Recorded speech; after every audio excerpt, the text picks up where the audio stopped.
Backfire is putting it lightly. Democrats are making fools of themselves over these Epstein files, just another misstep brought on by their collective Trump derangement syndrome.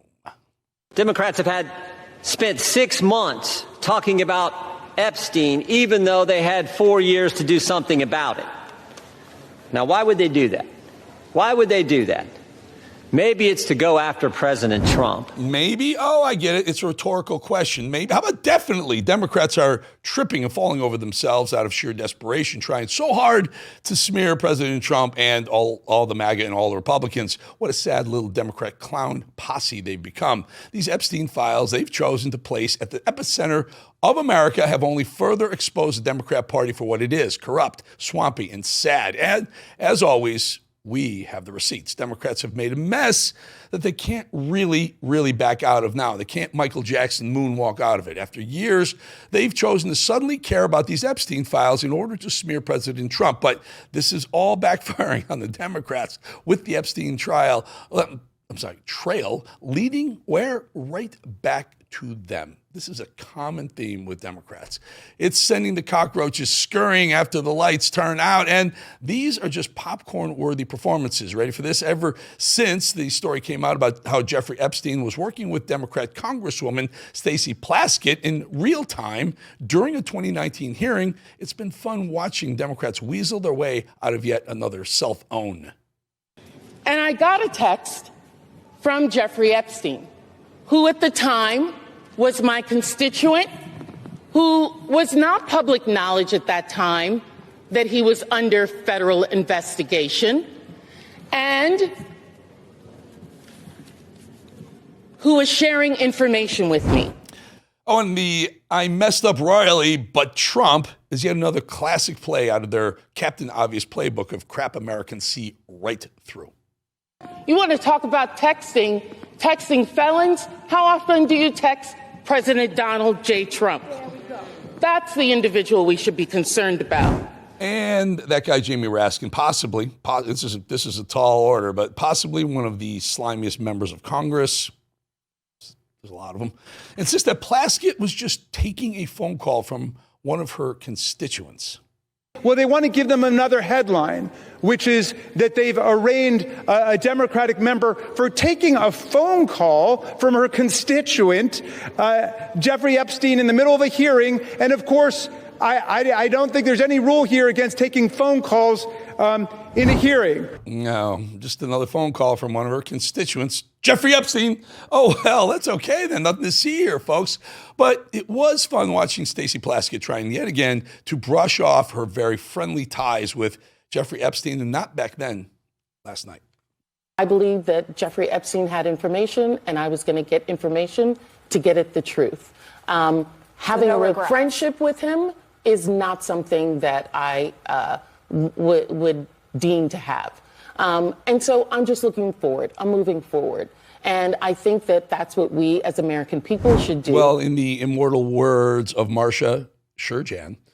But sure, let's just move on, right? Stacey backfires, putting it lightly. And as you can always count on Jasmine Crockett to botch the facts in her defense of a corrupt colleague by trying to frame Trump Cabinet Secretary Lee Zeldin as someone who took money from Jeffrey Epstein, except that, oops, that's not the right Epstein.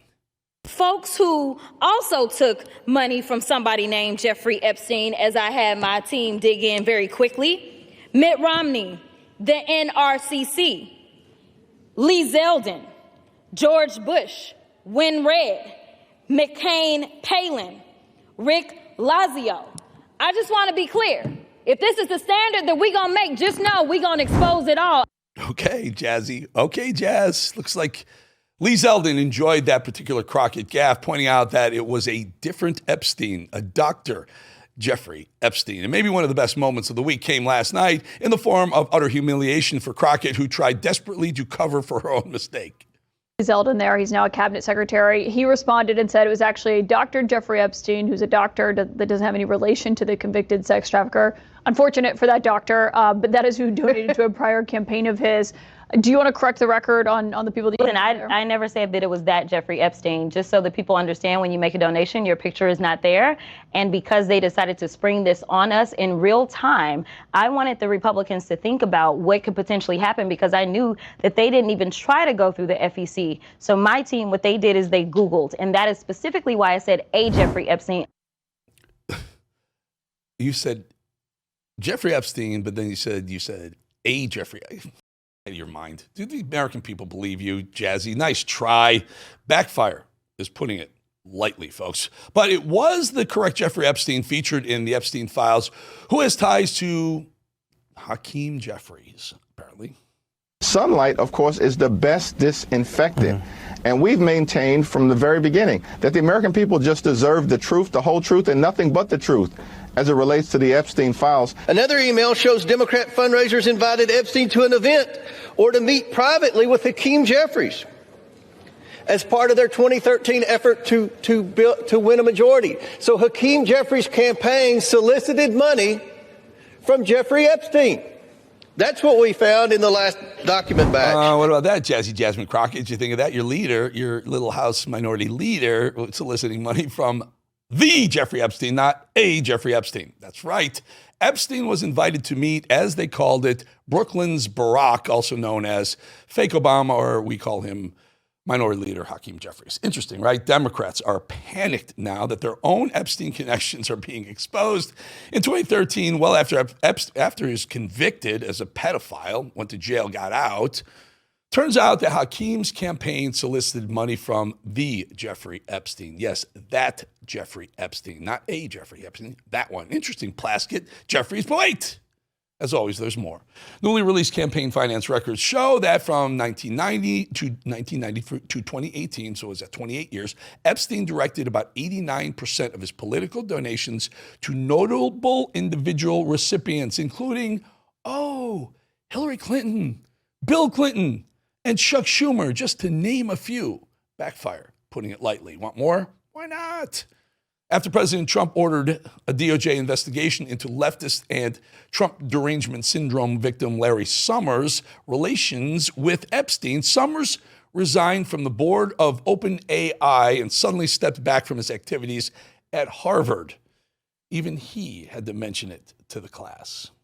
Some of you will have seen my statement of regret, expressing my shame with respect to what I did in communication with Mr. Epstein.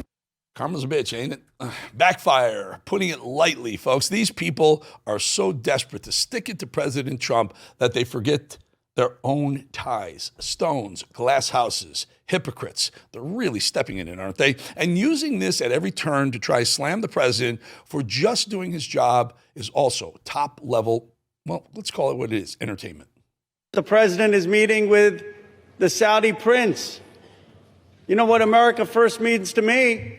How about meeting with the survivors? How about making sure that America's girls are not being raped? Interestingly, Democrats seem to care very little about girls being raped when it's being done by illegals or when it comes as the result of them letting boys into girls' locker rooms and bathrooms. This party is so desperate to distract from their own failings and smear and destroy President Trump that they don't even notice their own hypocrisy when they say things like this to cover up their party's own crimes. You come to the House floor now that you've returned from your 7-week taxpayer-funded vacation and come up with another stunt to try to distract the American people. Or perhaps you were ordered by your puppet master, Donald Trump, who wants to distract the American people today. How ironic, right? How ironic. The party that uses the Epstein files as a distraction every single time they lose a fight, calling the Epstein files just a distraction. See that? Backfire, putting it lightly, folks. Like I said, it's a popcorn-worthy performance by the failing party of desperation every single time. And we're here for that. But we're going to go away for a minute, 2.5 minutes, and we'll be back right after this.